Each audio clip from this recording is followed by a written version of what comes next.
Hello बच्चों, मैं जयनाथ राही, विज्ञान शिक्षक। बच्चों, आज हम राष्ट्रीय आय एवं योग्यता आधारित छात्रवृत्ति परीक्षा के अंतर्गत कक्षा 7 का पाठ 9 है, जंतुओं एवं पौधों में परिवहन। इसके बारे में अध्ययन करेंगे। आइए बारी बारी से देखते हैं। मनुष्य का हृदय वक्ष गुहा के बाईं ओर स्थित होता है। मनुष्य का हृदय 4 कोष्ठक का बना होता है, अर्थात इसके अंदर 2 अलिंद होता है और 2 निलय होता है। बायां निलय सबसे बड़ा कोष्ठक होता है। हृदय का दायां भाग अर्थात दायालिंद एवं दायां निलय में CO2 युक्त रक्त बहता है, जबकि बायां भाग अर्थात बायां अलिंद एवं बायां निलय में O2 युक्त रक्त बहता है। दोनों अलिंद एवं दोनों निलय लयबद्ध तरीके से सिकुड़ते तथा फैलते हैं, जिन्हें क्रमशः संकुचन एवं शिथिलन कहते हैं। इसके कारण धक धक की आवाज सुनाई देती है, जिसे हृदय स्पंदन या धड़कन कहते हैं। स्वस्थ मनुष्य के शरीर में सामान्यतः 1 मिनट में लगभग 72 बार हृदय स्पंदन होता है, अर्थात एक हृदय की धड़कन को पूरा होने में 0.8 सेकेंड का समय लगता है।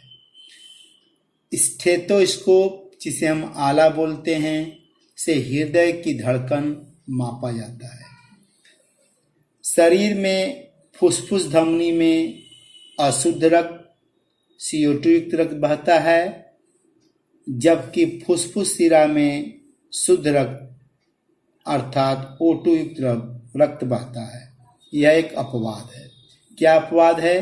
कि धमनी में हमेशा शुद्ध रक्त बहता है। तो कौन सी धमनी है जिसमें अशुद्ध रक्त बहता है? तो फुफ्फुस धमनी। ठीक शिरा में हमेशा अशुद्ध रक्त बहता है। तो क्वेश्चन बनता है, कौन सी शिरा है जिसमें O2 युक्त रक्त बहता है? तो फुफ्फुस शिरा। मनुष्य में दोहरा रक्त परिसंचरण पाया जाता है।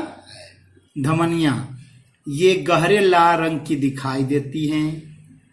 ये शरीर की गहराई में स्थित रहती हैं। इनकी दीवार मोटी व लचीली होती है।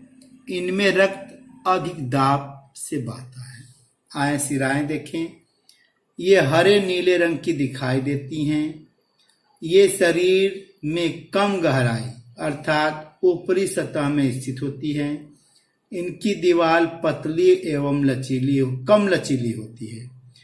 इसकी भीतरी दीवार पर कपाट पाए जाते। अब देखते हैं रक्त के भागों के बारे में। पहला है लाल रक्त कणिकाएं, जिनको हम RBC बोलते हैं। ये केंद्रक विहीन होती हैं, लेकिन ऊंट और लांबा में केंद्रक युक्त RBC पाया जाता है। RBC में हीमोग्लोबिन पाया जाता है, जिसे हम श्वसन वर्णक कहते हैं। यह गैसों का परिवहन करता है। लाल रक्त कणिकाओं का जीवन काल 100 से 120 दिन माना जाता है।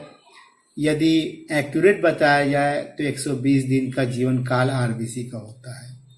RBC का निर्माण कहाँ होता है? अस्थि मज्जा, हड्डियों के अंदर अस्थि मज्जा होता है, उसी में इनका निर्माण होता है।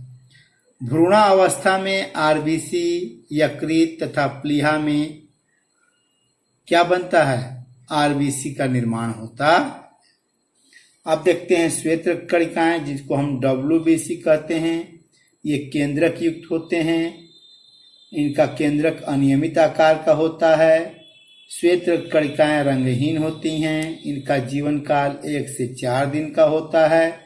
ये कीटाणुओं से हमारी रक्षा करते हैं, इसीलिए WBC को शरीर का सोल्जर, सैनिक कहा जाता है। अगला देखते हैं रुधिर प्लेटलेट्स। ये केंद्रक विहीन होते हैं। ये द्विउतली प्लेटनुमा होते हैं।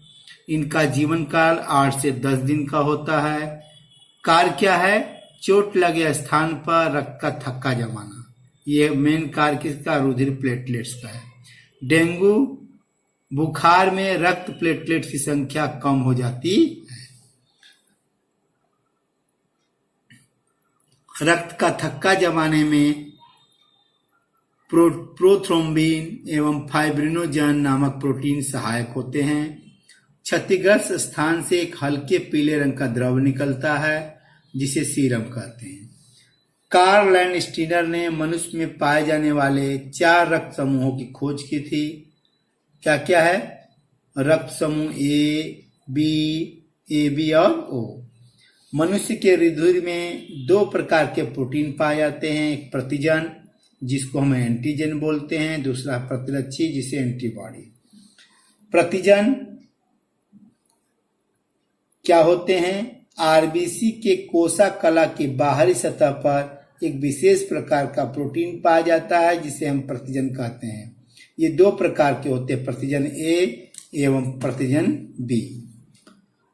प्रतिरक्षी रुधिर में के प्लाज्मा में पाए जाते हैं, अर्थात प्रतिरक्षी ए होता है स्मॉल ए तथा प्रतिरक्षी स्मॉल बी। आइए रुधिर वर्ग को देखते हैं। रुधिर वर्ग 4 हैं, ए बी और ओ। इनके अंदर ए में प्रतिजन क्या होता है? Capital A. बी वाले ब्लड ग्रुप में कैपिटल बी। ए बी में ए और बी प्रतिजन, जबकि ओ ब्लड ग्रुप में कोई भी प्रतिजन नहीं पाया जाता है। प्रतिरक्षी को देखते हैं।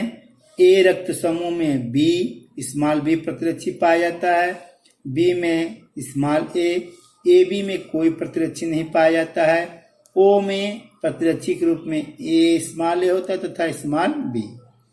अब जो ब्लड ग्रुप है ए वाला किससे रक्त ले सकता है? ए से ले सकता है, ओ से ले सकता है, जबकि बी वाला रक्त समूह वाला इंसान किससे रक्त ले सकता है?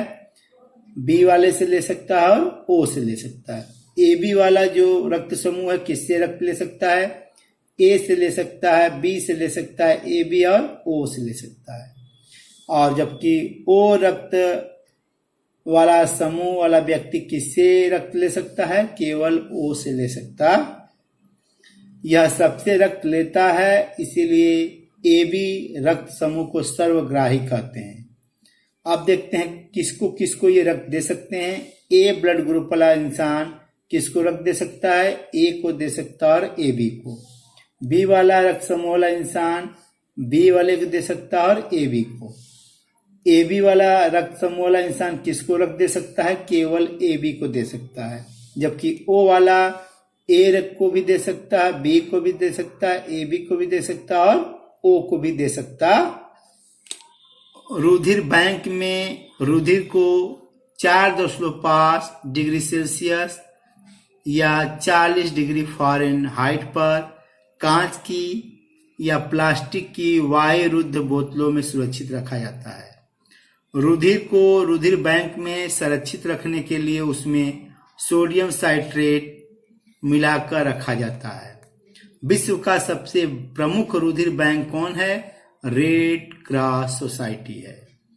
शरीर में रुधिर की कमी से होने वाला कौन सा रोग है? अनीमिया रोग है। जाइलम जिसे हम दारू बोलते हैं, यह पौधों में क्या करता है? जल एवं खनिज पदार्थों का अवशोषण करता है।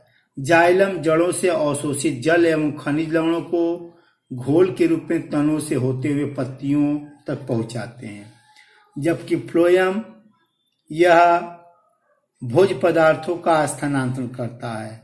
यह पत्तियों से निर्मित भोज्य पदार्थों को घोल के रूप में पौधों के समस्त भागों में पहुंचाता है। तो बच्चों, इस तरह हमने इस पाठ का अध्ययन किया। नमस्कार, धन्यवाद।